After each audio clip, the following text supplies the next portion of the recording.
evening, Lawton. It is the Sunday Evening Crier with your host, Garrett Jackson, for October 19th, 2025. Thank you for joining us.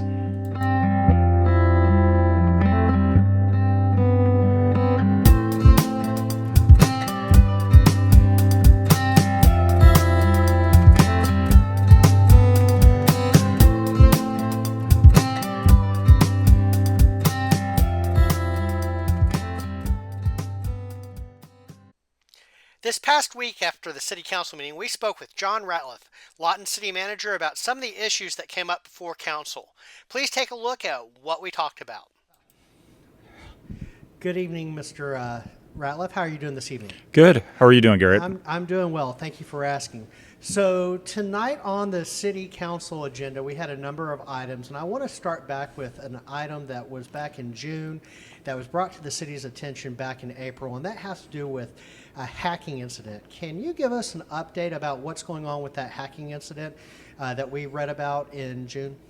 Yeah, there was a cyber fraud issue with one of the city's authorities, LEDA. And currently it's being investigated. LPD is working with federal law enforcement officials on the investigation. And because the investigation is pending, I really can't comment any further. Okay. Not to comment any further, but the city took some action to change its policies. Can you give us a brief overview about what changes were made? Yeah, one of the changes in the policy was if you're doing a wire transfer, you've got to confirm with the individual on the other side of the transfer in multiple ways. And that's something that the city has done for quite a while, but has not necessarily filtered down to the authorities. So we made sure that in the policy update it applied to them. Okay. Now, on tonight's agenda, in the consent agenda, item number 23 considered adopting Dell Technologies' comprehensive cloud-based backup solution. Was this in response to the previous hacking incident at all? No, not at all. The city has been contemplating going to cloud-based data storage for some time. Back in either 2017 or 2018, well before I arrived in the city, there was a email hacking issue, and there was quite a bit of data loss as a result of that hacking issue. I think everything that I've heard was the email network was down, or the network in total was down for over a month, and it really crippled the city because we didn't have access to data, we didn't have access to information networks.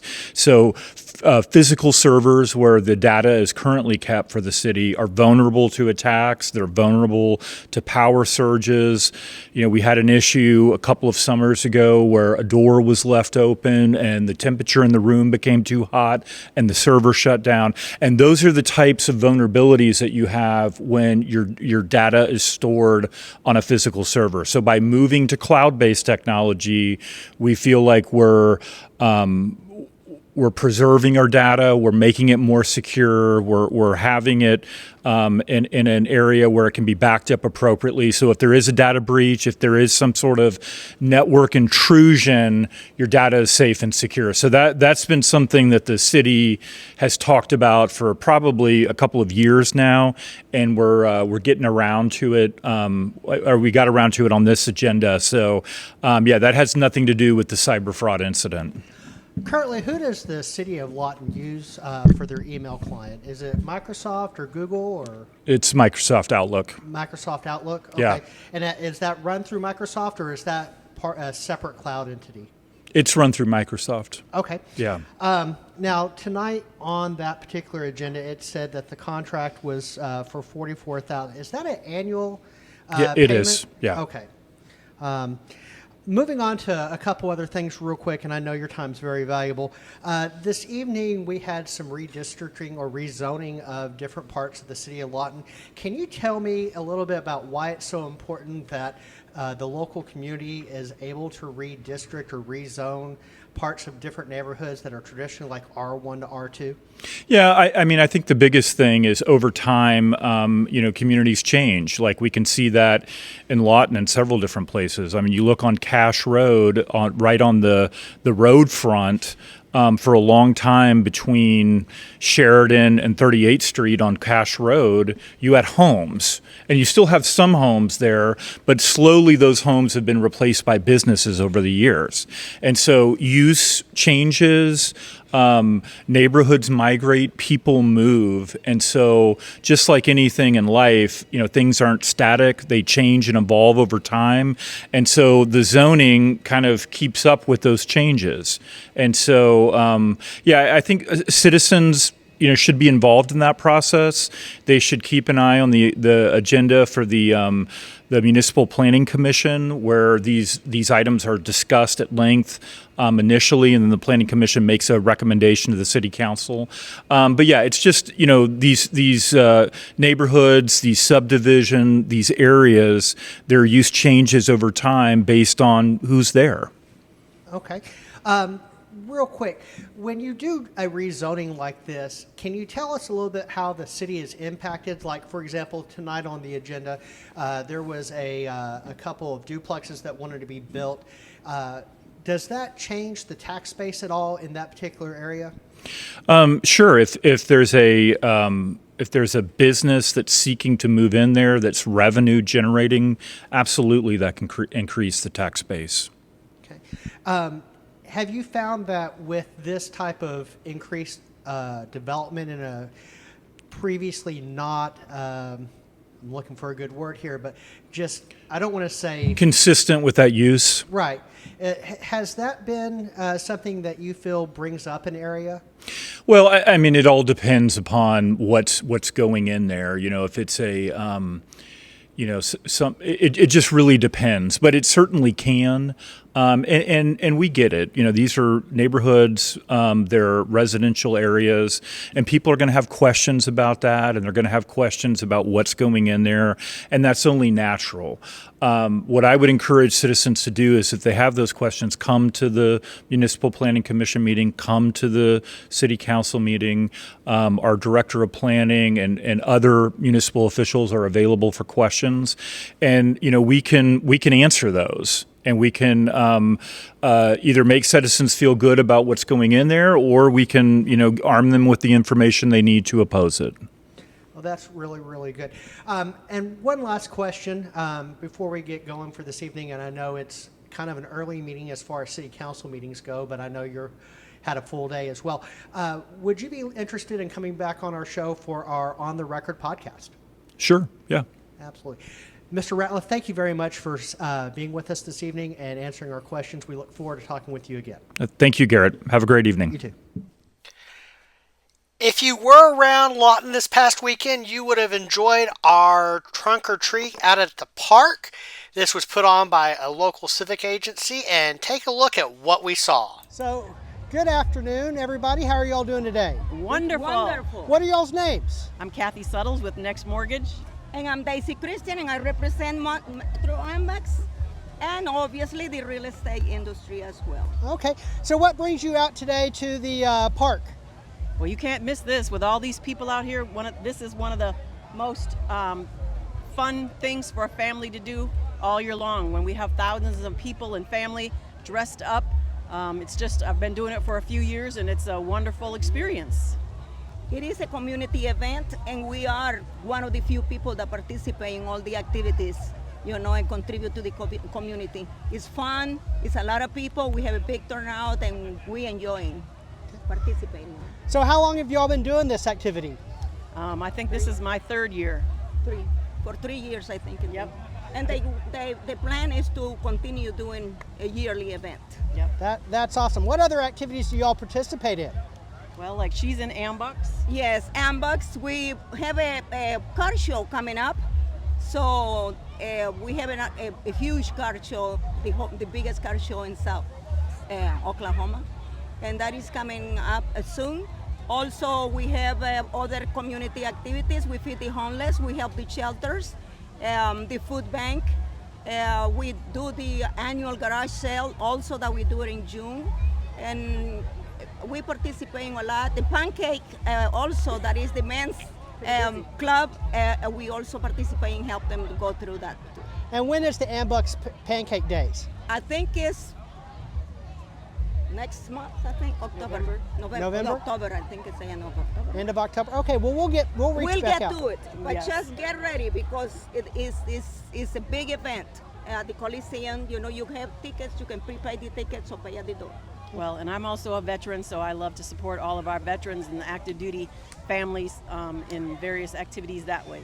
So thank you for your service. What Thank branch you. were you in? I was in the Army, and I was stationed right here at Fort Sill as a staff sergeant. As a staff sergeant. That's What was right. your job in the Army? Well, I started out in communication, and then I reclassed to a Russian interrogator. So when I'm a mortgage person, so I'm professionally trained questioner.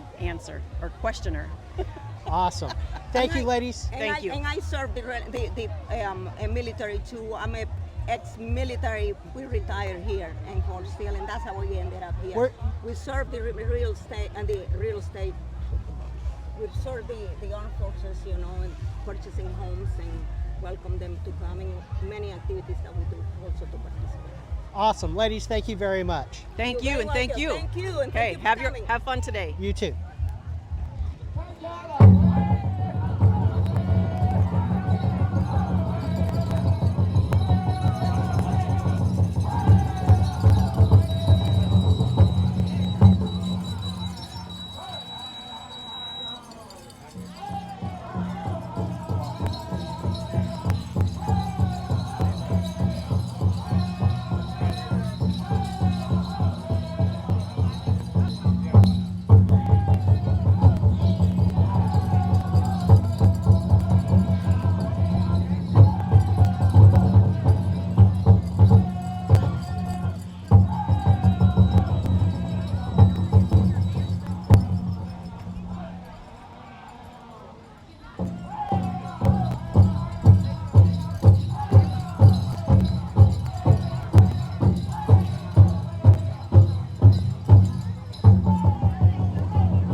Good afternoon. This is Garrett Jackson with the Lawton Town Crier. I have with us today.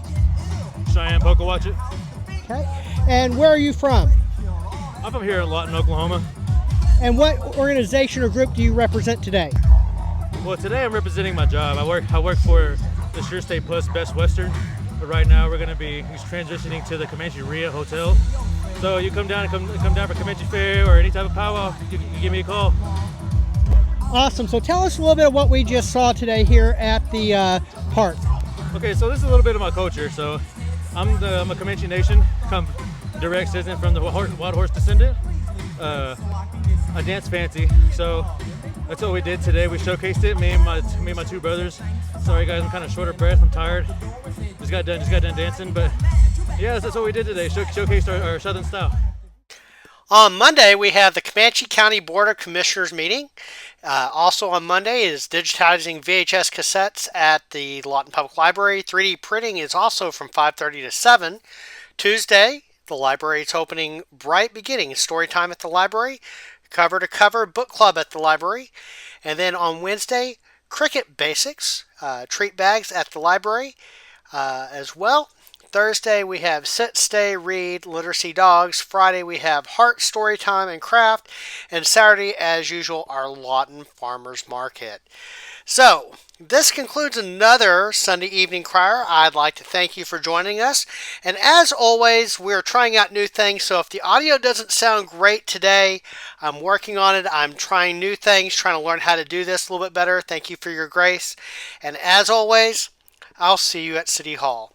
Thanks for joining us.